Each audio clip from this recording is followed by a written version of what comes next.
A massive thank you to Raycon for sponsoring this video. Stick around for details of a special offer you can access via my link in the description to save 15% on your first order.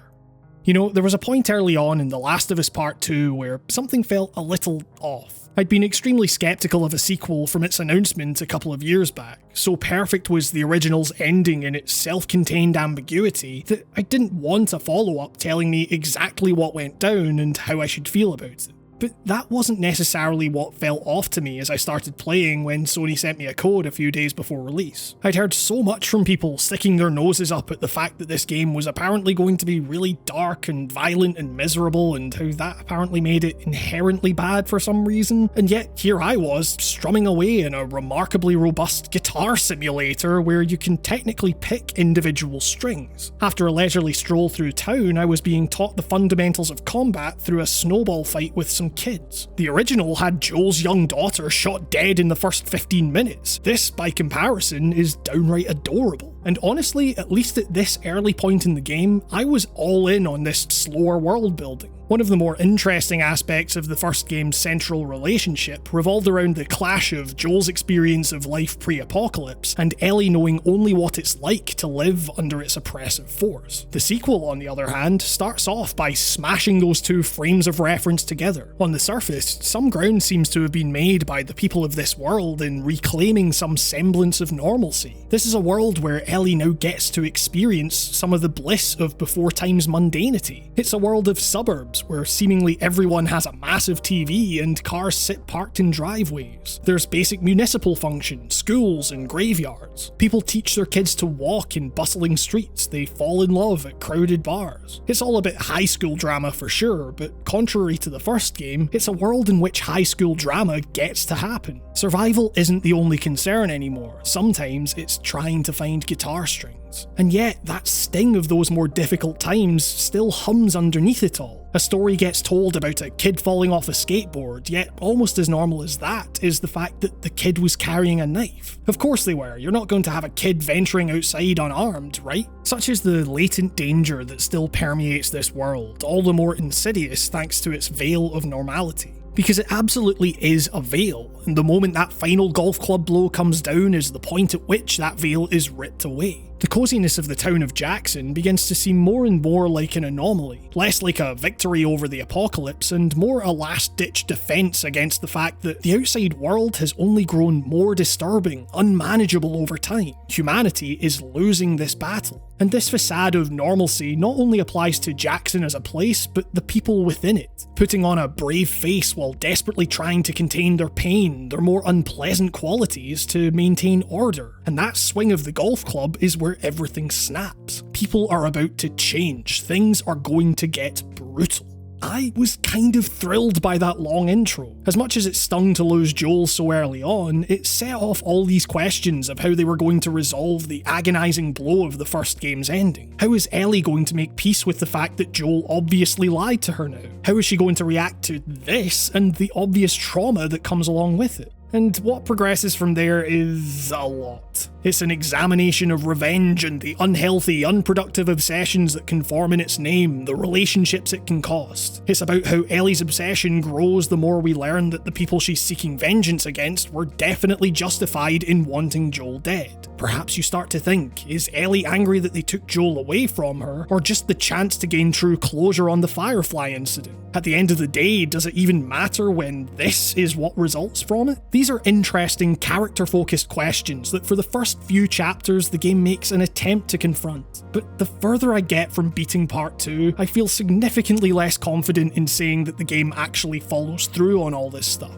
I definitely don't hate the game, there are things I really like about it. I really love the gameplay, as we'll come on to later, and although it feels a little obvious to say a Naughty Dog game looks incredible, it really bears repeating here. This game is a visual masterpiece. But from a pure storytelling perspective, and as such a huge fan of the original, I can't deny that growing feeling of disappointment. There are plenty of big reveals and shocks that feel like they were meant for someone like me, with the writers triumphantly, loudly exclaiming, "Hey, you thought this happened, but it was actually like this, can you believe it?" And yet, I can't help but feel a bit empty about the whole thing. To be upfront with you, my problems are not with any one character specifically. They're entirely structural, to do with the way the characters are framed rather than the people themselves. In other words, and in stark contrast to the first game, The Last of Us Part 2 doesn't seem as interested in characters as it is in making grand thematic statements that are also catastrophically obvious to anyone playing the game.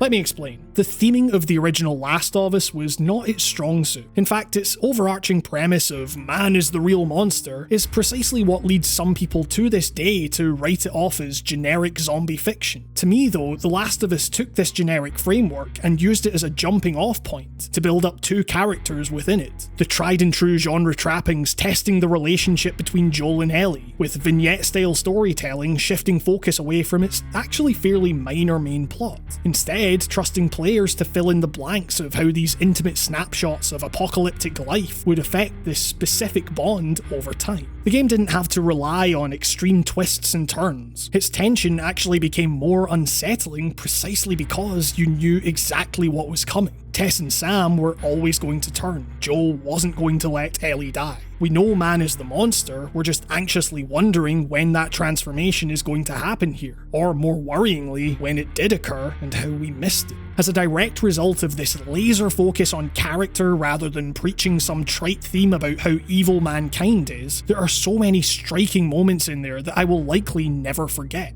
Part 2, on the other hand, is all theme, all plot. It is so hell-bent on being an important game that says something, battering you over the head in the most long-winded way possible with its grand statement that vengeance is bad and that every enemy has a backstory. It feels the need to fill out every single detail of those stories across its needlessly gargantuan length, leaving almost nothing to interpretation and juggling so much at once, from Ellie's revenge plot to Dina's pregnancy to Ellie's feelings for Dina and the quest to find Tommy and Abby's feelings for Owen and Mel's pregnancy and the tensions within the WLF and their tensions with the cult and the characters escaping it, that its big message often gets bogged down in all this melodramatic fluff, becoming precisely the pulpy soap opera it clearly doesn't want to be. There are parts of that original game that have been etched onto my brain for literally years. Conversely, thanks to the sequel being so muddled, I'm struggling to remember a lot of the specifics of a game I beat a week ago.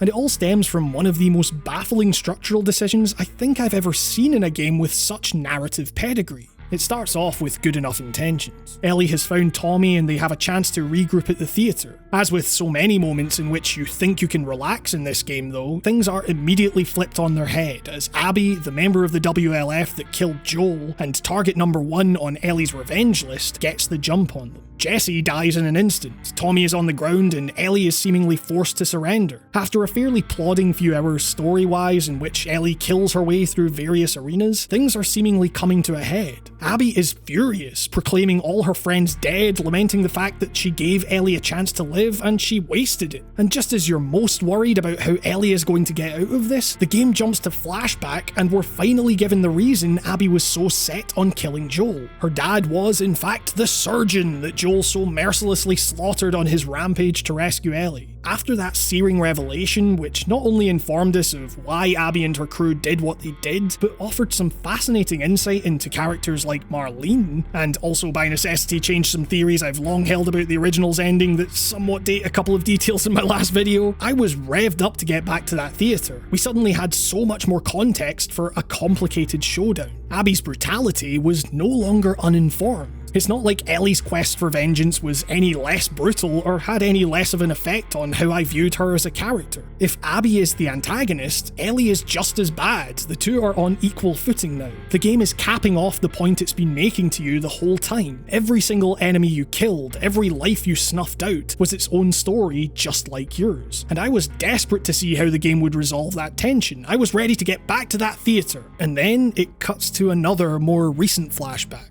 Very recent in fact, and much slower than I was expecting. You're setting out on a mission with Manny and Mel, you're talking to the others that were there when Joel was killed. They're speaking to Abby like people in Jackson spoke to Ellie. You're petting the dogs that Ellie would later slaughter. Okay, cool, yep, your enemies have backstories, got it. Now let's get back to that theatre. Then you pick up some weapon upgrade materials. Seems odd given that we're just in a flashback and we'll zap right back to the theatre any moment now. Then you find a field manual that unlocks an upgrade tree with a padlock next to it to suggest that there's more. You slowly work your way through more and more areas together. The potentially natural stopping points of this flashback come and go as you move on to the next destination you've got to get to. Maybe it's when that Seattle Day 1 text appears that you realise you ain't going back to the theatre anytime soon, because this game isn't content with just the thematic premise that all your enemies have backstories. In this instance, it's going to go to extreme agonising lengths, 10 to 12 hours to be precise, to flesh out every part of those stories, just so you know that Ellie's insistence on pushing forward purely for revenge at the expense of everything else is exactly the same as Abby's. As if you couldn't figure that out already. And again, to be clear, this isn't really a problem with the character of Abby specifically. If anything, her desire for vengeance is arguably more righteous than Ellie's. She's worked harder for it and lost more in the process. It's just that this method of delivery, where the two stories are just dumped one on top of the other, does nothing to highlight that fact in a way that might be possible if the narratives were more neatly intertwined, jumping between the two more frequently, perhaps providing a starker contrast between Ellie's relationship drama and Abby losing everything after escaping a literal war between the cult and the militaristic force she once pledged allegiance to. Instead, it says a lot that by the time this explosive set piece came up, I was so fatigued, so past caring, that I just ended up sprinting by it all. Because there are no skips for time here. You're just making these trips in full. Sometimes the same trips that you already went on with Ellie, albeit with a few detours. I kept thinking throughout this second act, I can't be that far from the end now. I get it, enemies have backstories. I get it, vengeance consumes you and changes you for the worse. I get it. Ellie and Abby are not so different. They have feelings for other characters and some of those characters are pregnant and killing them is bad. I get it. I get it. We've played this already. Can we please get back to the theatre now? But no, the game has to introduce two new characters in the last couple of hours of this act, and in that time has the audacity to try and set up Abby and Lev as an analogue for Joel and Ellie, their initially distant and abrasive relationship softening a little through proximity. What the writers are forgetting is that we had hours and hours covering an entire year of Joel and Ellie's relationship. You just can't sell me on this after what is, in-game, a day or so. But don't you get it? Not only do your enemies have backstories, but your enemies' enemies also have backstories that we now need to hear out in full detail during some forced walk and talk sections. It's both so long and needlessly drawn out that it utterly kills the game's pacing, and not long enough that the relationship between Abby and Lev as the aforementioned analogue is in any way believable. And this also isn't to say that Ellie's section doesn't have very real problems in its writing or pacing either, where you'll do an hour of wandering through a city just to get petrol for a generator, or the fact that Ellie's mask breaks and the huge scary fact that she's immune, the thing she was taught to hide at all costs, is revealed to Dina, only for her to say she's pregnant and immediately the immunity is forgotten about for the rest of the game? I dunno, it's just that these problems were absolutely overshadowed with Act 2 so highlighting the game's blatant, severe structural problems. I just have to think that this was intended to be some DLC like Left Behind for the first game that they decided to expand and bolt on to the main game. It's the only way this section, with its utterly bloated delivery, makes any sense to me. And you know the worst part? None of it was necessary. I don't just mean that the game could have cut back to the theatre as soon as we learned of Abby's reasons for murdering Joel, and that would have been literally all the context we needed. I mean that even a lot of the cutscenes with Ellie feel a little heavy-handed when you consider that the themes of vengeance and enemies having stories are delivered in a far more condensed matter through gameplay.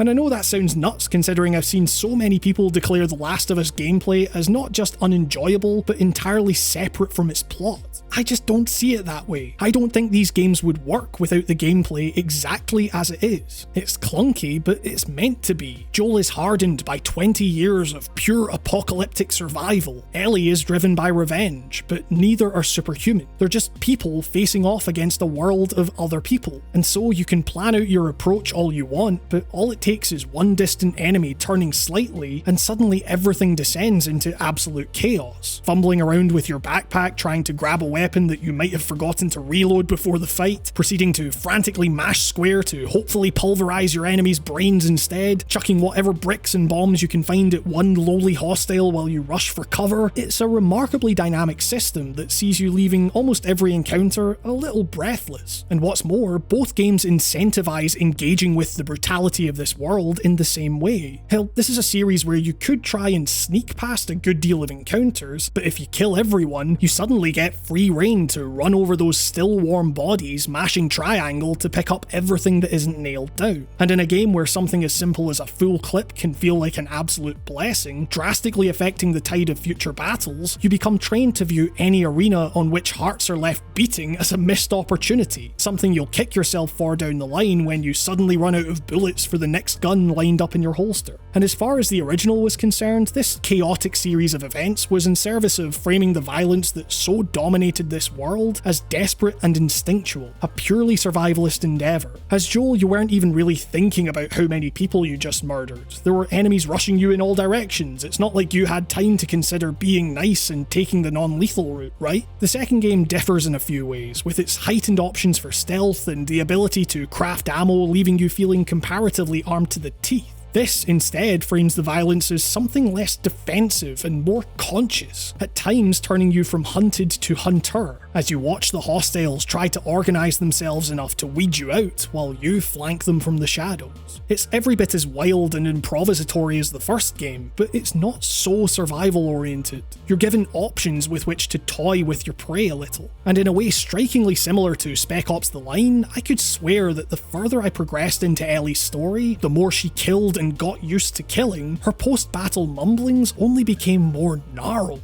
A worried "oh fuck" gradually turns into "fuck you" through gritted teeth. I don't know if I'd go as far as to say she enjoys the killing, but she certainly gets more and more irritated by the people standing in the way of her goal, as the need to kill these fuckers consumes her. It's right there on her face. There's a fury to the way she obliterates these people, even though they personally might have had nothing to do with her vengeance plot. She's taking out her frustration on anyone she can find, so that by the time she gets to the people that matter, you know there's nothing else Ellie is going to do but brutalise these people in whatever way she can. Every part of your engagement with the gameplay, from the chaos of the battles to the ways in which you resupply to the gradual changes in animations and soundbites attached to your actions, hammers this point home. Vengeance changes a person, often without them noticing. And you know what? As obvious as it perhaps is, enemies screaming out in agony the name of their teammate or beloved dog that you've just stabbed to pieces, it may be simple, but it kind of works. These enemies had personal connections. They built up relationships that Ellie so angrily tore apart. We don't need to grind the already dragging narrative to a halt to play fetch with a dog in order to sympathise with the dog. I personally hope that people felt a little uneasy killing the dog to begin with. Similarly, we don't need to see every detail of that relationship forming. It's actually all the more effective for us not seeing it. You maybe start to view your enemies as more sympathetic, your actions as, at the very least, selfish, I guess. These connections meant nothing to you, but apparently your connections, your stories inherently matter more because you're playing them? The game got me to think about this solely through a name and the tone of voice in which it's said. And yet, the thing still takes 10 extra hours to say it in the most exposition-heavy way it possibly can, completely alienating me from the obvious points it's trying to make. All I wanted to know towards the end was what was happening at the theatre. I know this message, I've played this message for hours. At this stage I just want the stuff, give me the stuff, give me the next episode of the Ellie and Dina adventures or whatever. I still enjoyed that gameplay a whole lot, and something about the story kept me playing it through to the end, but the whole endeavour became somewhat spiteful after a while. A kind of endurance test where the need to know this bit of the story the developers were apparently so desperate to keep from me, stopping me from leaving. But with every new challenge I completed being rewarded with a new roadblock, I started to feel a little like Ellie, frustratedly ploughing through her foes and getting nowhere. Some might call that a keen example of ludonarrative consonance, but when I'm enduring a flashback within a flashback in a narrative that's so long I flat out stop caring about what it's saying,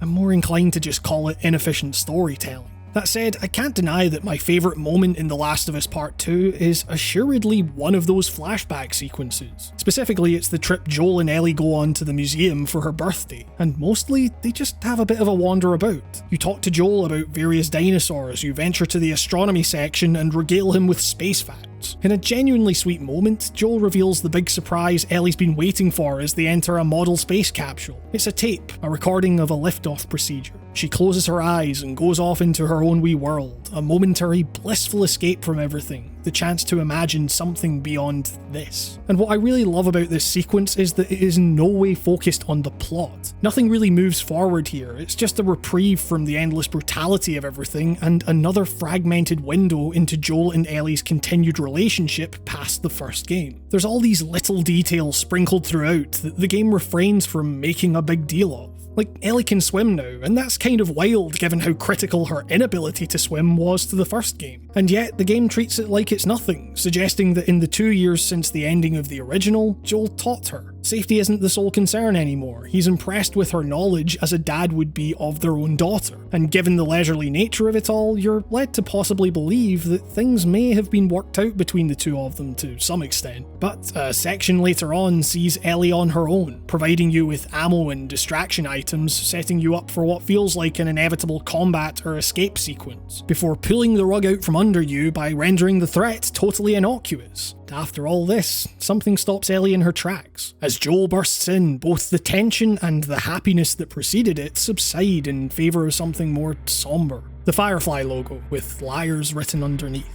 For the first time in this section, things are awkward. No eye contact is made. Ellie is transfixed on this sign while Joel tries to hurry her away. Whoever scrawled this on the wall has a pretty low opinion of the Fireflies, but if anything, that only complicates both Ellie and Joel's feelings about what went down years ago. Could this group have found a vaccine even if Ellie was sacrificed? Does it matter when Joel instinctually took that agency away from her? She turns to face him, but by that point, he's gone. She follows him out, as if to respond, okay. Cut to black. It's just another moment. The pain still lingers. This is the caliber of writing that I miss so much from the original game. The one moment that will come close to sticking with me as the ending of the first game did. About 20 minutes of exploration suddenly complicated with all these horrible conflicting questions and feelings in a matter of seconds in which very little dialogue is spoken. No soap opera drama, no massive plot reveals, no heavy-handed pushing of an obvious theme for hours and hours on end. It gets in and out with light details, fragments that sit uncomfortably in your mind precisely because they aren't directly pointed out or neatly resolved. It all just had me thinking, the first game didn't need to place a somehow pristine Taylor acoustic in every building as if they were goddamn currency to try and wring some sentimentality out of a situation. It would just have Joel graze his watch. Look, I don't think it's impossible to ditch one character in favour of telling another story. I don't think the concept of killing Joel off so early on is inherently a bad move.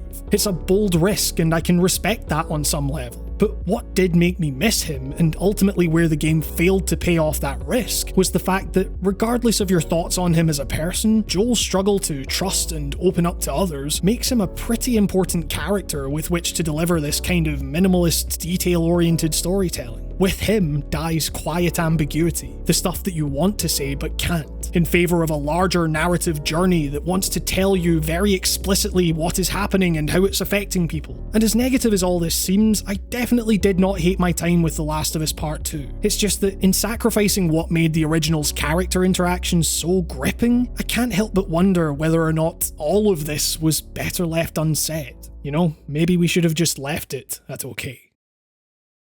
But I'm definitely not going to leave it at okay because I want to tell you about today's sponsor, Raycon. I take audio pretty seriously. A good deal of my life revolves around it, whether it be editing voiceovers, creating and mixing soundtracks for the episodes, or just listening to music generally. When it comes to my equipment, however, I often find myself needing to compromise on either quality, comfort, or price. So when Raycon reached out with a pair of their everyday E25 earbuds, I was shocked at not only the clarity they provided with their incredibly comfortable noise-isolating fit, but also at how affordable they were. Raycon earbuds start at about half the price of any other premium wireless earbuds on the market, but sound just as amazing. The everyday E25s represent Raycon's best model yet, with 6 hours of playtime, more bass, and seamless Bluetooth pairing. Plus, the way the earbuds magnetize to the handy USB charging case is just so goddamn satisfying. They really have become a central part of my everyday routine, how I work, listen to music, everything. I often genuinely forget I'm wearing them, they fit so comfortably. And what's more, on top of how affordable they already are, Raycon is offering you 15% off your first order by heading to buyraycon.com/writing, links in the description, so you can pick up a pair of these great earbuds and know that you're really helping the channel in the process. A massive thank you to Raycon for sponsoring this video, and I hope you enjoyed this piece on The Last of Us Part 2.